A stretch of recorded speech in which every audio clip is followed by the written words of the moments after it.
All right, I'm excited for this conversation because I've spent almost 2 years of my life getting in the trenches on A/B testing and testing in general and understanding what resonates with people. But compared to that, I am still just a little basic kid when it comes to what Shannon, my friend Shannon here, has developed over her time as an expert in this. Shannon, welcome today, and thanks for dropping by.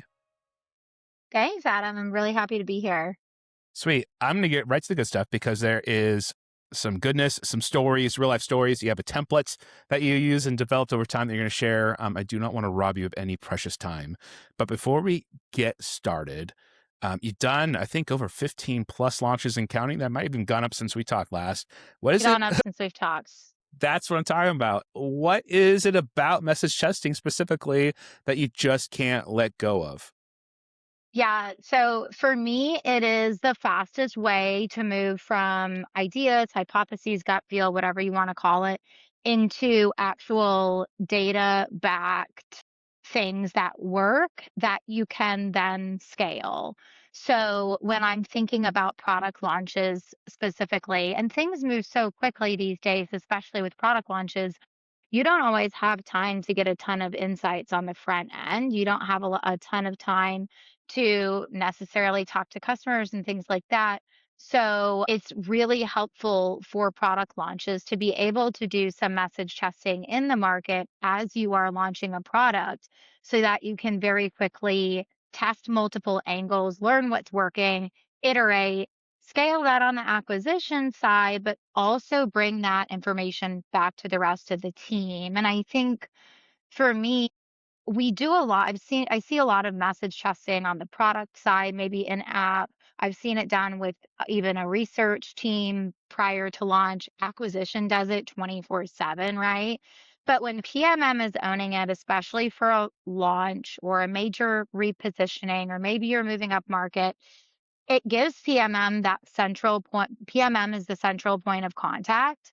And we are then able to feed those insights back to the rest of the organization in a really structured way so that everyone is learning about this product and what's resonating as you're rolling it out. So for me, it's the feedback loop. Also, it's the need for product marketing to own it.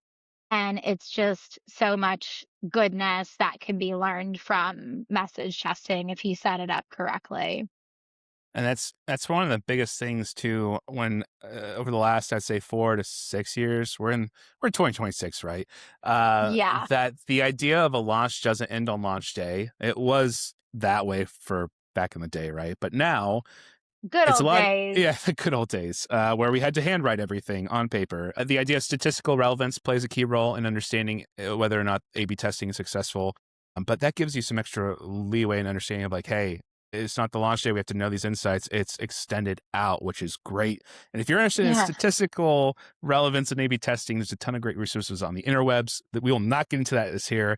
But for me, you obviously have a lot of experience and was there a situation specifically that made you say, hey, yes, this, and made you kind of like figure out what we're going to be talking about in a few minutes around your framework? Yeah. So I come from a demand generation background. So on the acquisition side, think like Google search ads and Meta ads. Well, before it was Meta, might be aging myself, but I come from that background. But specifically from a product marketing perspective, I was in a situation where my hand was kind of forced. We were rolling out a product that was more so being developed to address some like limitation in the market. It wasn't really grounded in consumer insights. It was kind of a means to an end for the business. So I'm over here, like, about to brief my marketing team on this product that doesn't have a lot of consumer insights driving it. I'm like, I don't really know what to say about this. It was a direct to consumer product. And so I was like, is there a way that we can test this in the market before we go all in on it?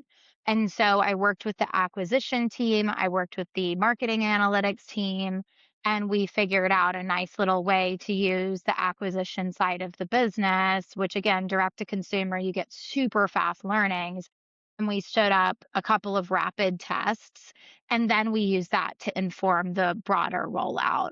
And it worked so well that now, especially if I'm in a PLG organization or it's a direct to consumer with a quick sales cycle, I love having this message testing touch point because, again, we don't always have the opportunity to get all of the insights up front to get the perfect message to market. So, as product marketers, we have to understand how to continue improving our message because, to your point, the launch does not end with on launch day. That's when it starts. And these feedback loops need to continue happening for 2, 4, 6 weeks thereafter. That's great. And you touched on the B2C or direct to consumer side of things. I, as a B2B marketer, my whole life, I've always been jealous. I love and adore B2C marketers, especially prop marketers. Do you find that there's fundamentally any difference when looking at message testing, especially when it comes to a launch between the B2C and the B2B space? So I've actually done less in enterprise B2B. I think it has more to do with how the buying cycle happens. Again, if it's more of a PLG organization with a faster sign up into a free trial or something like that, I think it's a great playing ground for message testing similar to direct to consumer. But, it could also work for B2B.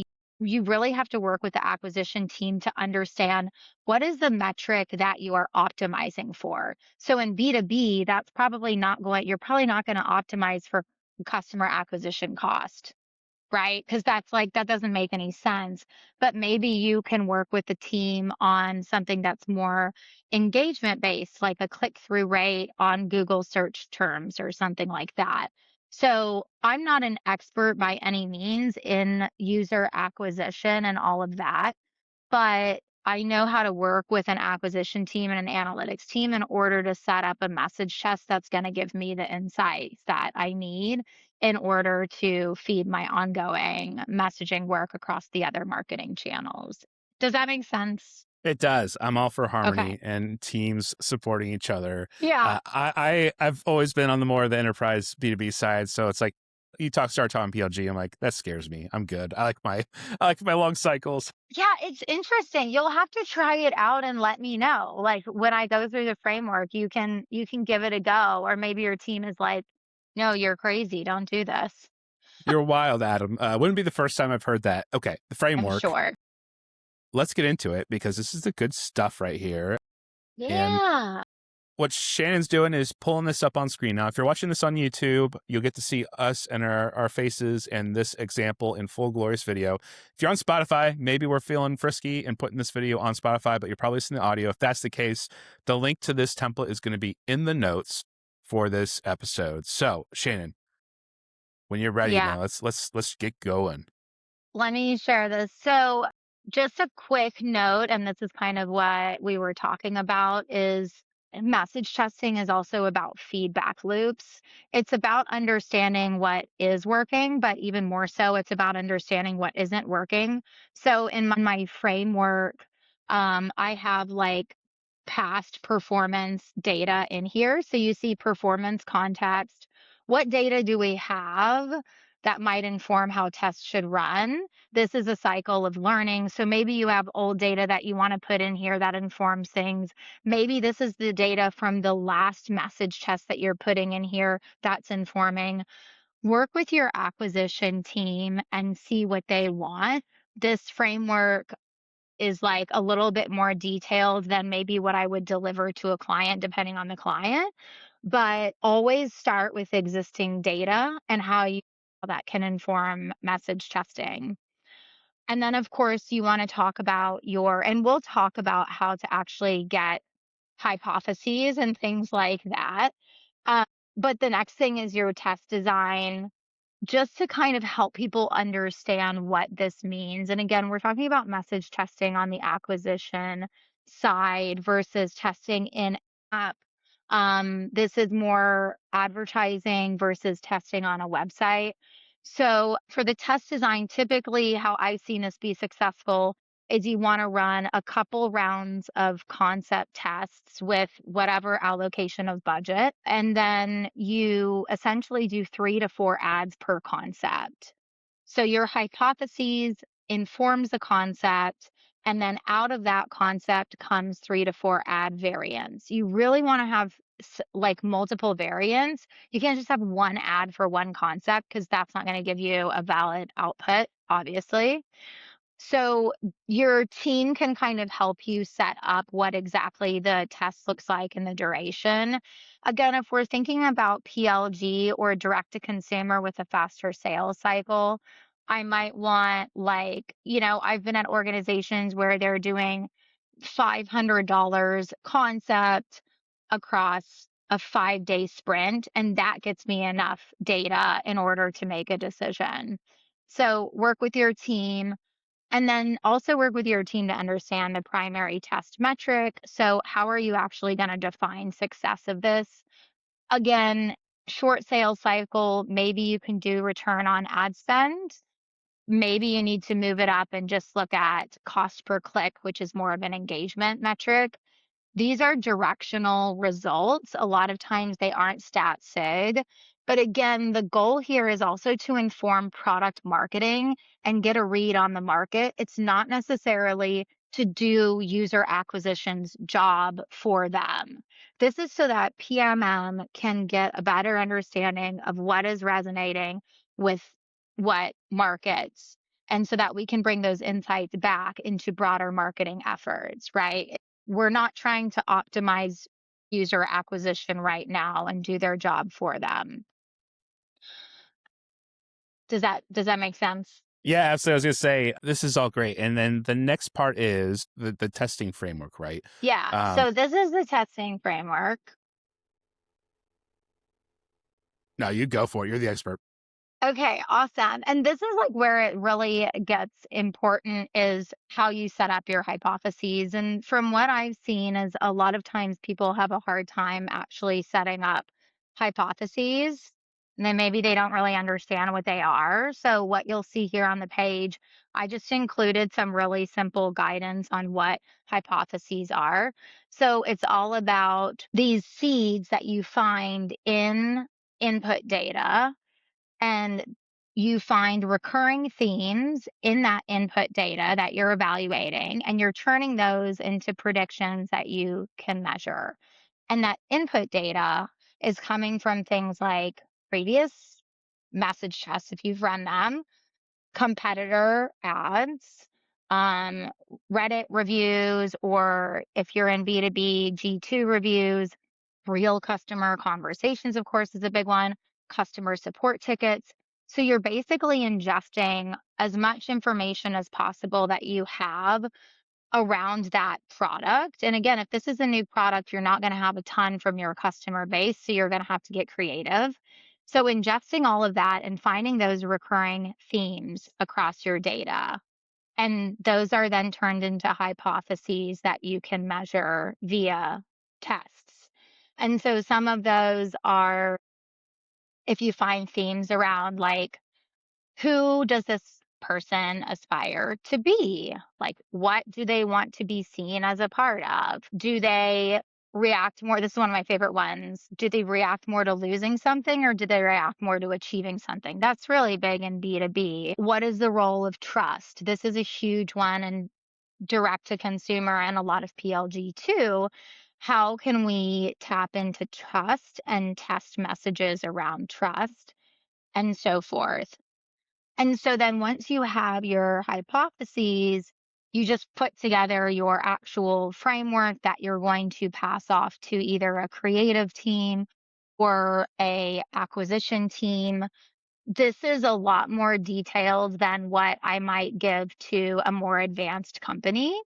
But what you see here is obviously you have the concept name, which I usually just name whatever the driver is. So you have the concept, then you have what type of lever you're pulling here. Are you tapping into emotional, functional, or social?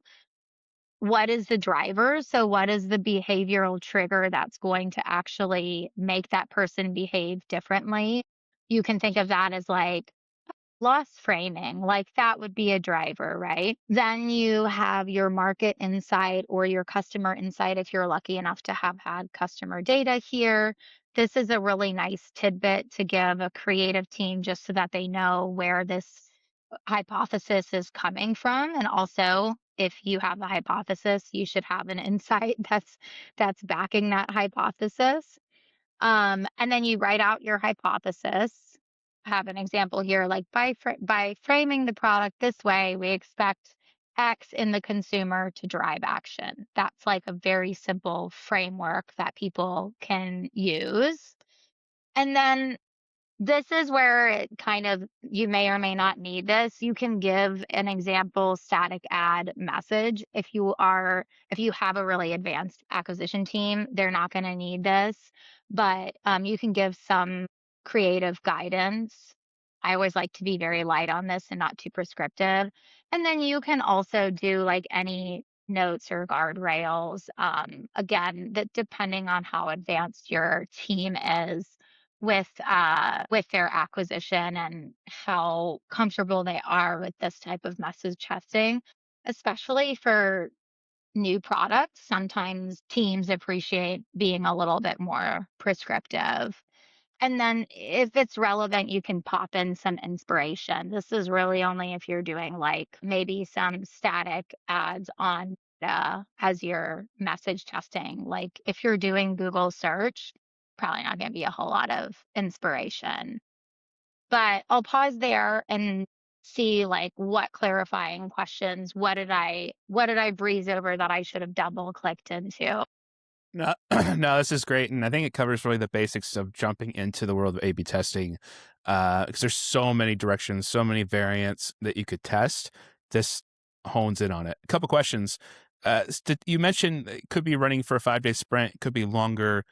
Do you usually have a base frame for statistical relevance when you're approaching? Like, is it time frame? Is it amount of impressions, or is that really dictated by really the project that you're working on? Yeah, it highly depends on the project, and I would take that guidance from the acquisition team themselves. And again, we're not looking with this to optimize. I'm not looking to get the absolute best like customer acquisition cost. I'm looking for directional insights that help me as a product marketer understand what's resonating. And so for me, what because that then feeds the rest of our marketing efforts because I don't need to help user acquisition do their job. They'll continue optimizing. Really, the algorithms will continue optimizing for them. But I'm usually comfortable with something that isn't necessarily stat sig. And I'm typically comfortable with leading indicators like excuse me, a click through rate.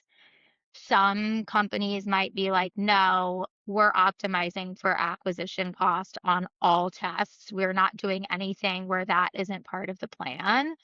But for me, I'm comfortable with just directional data.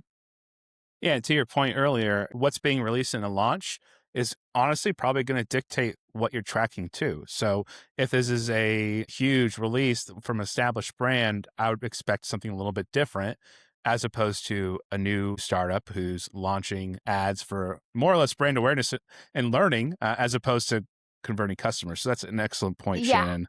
yeah, exactly. You've got it.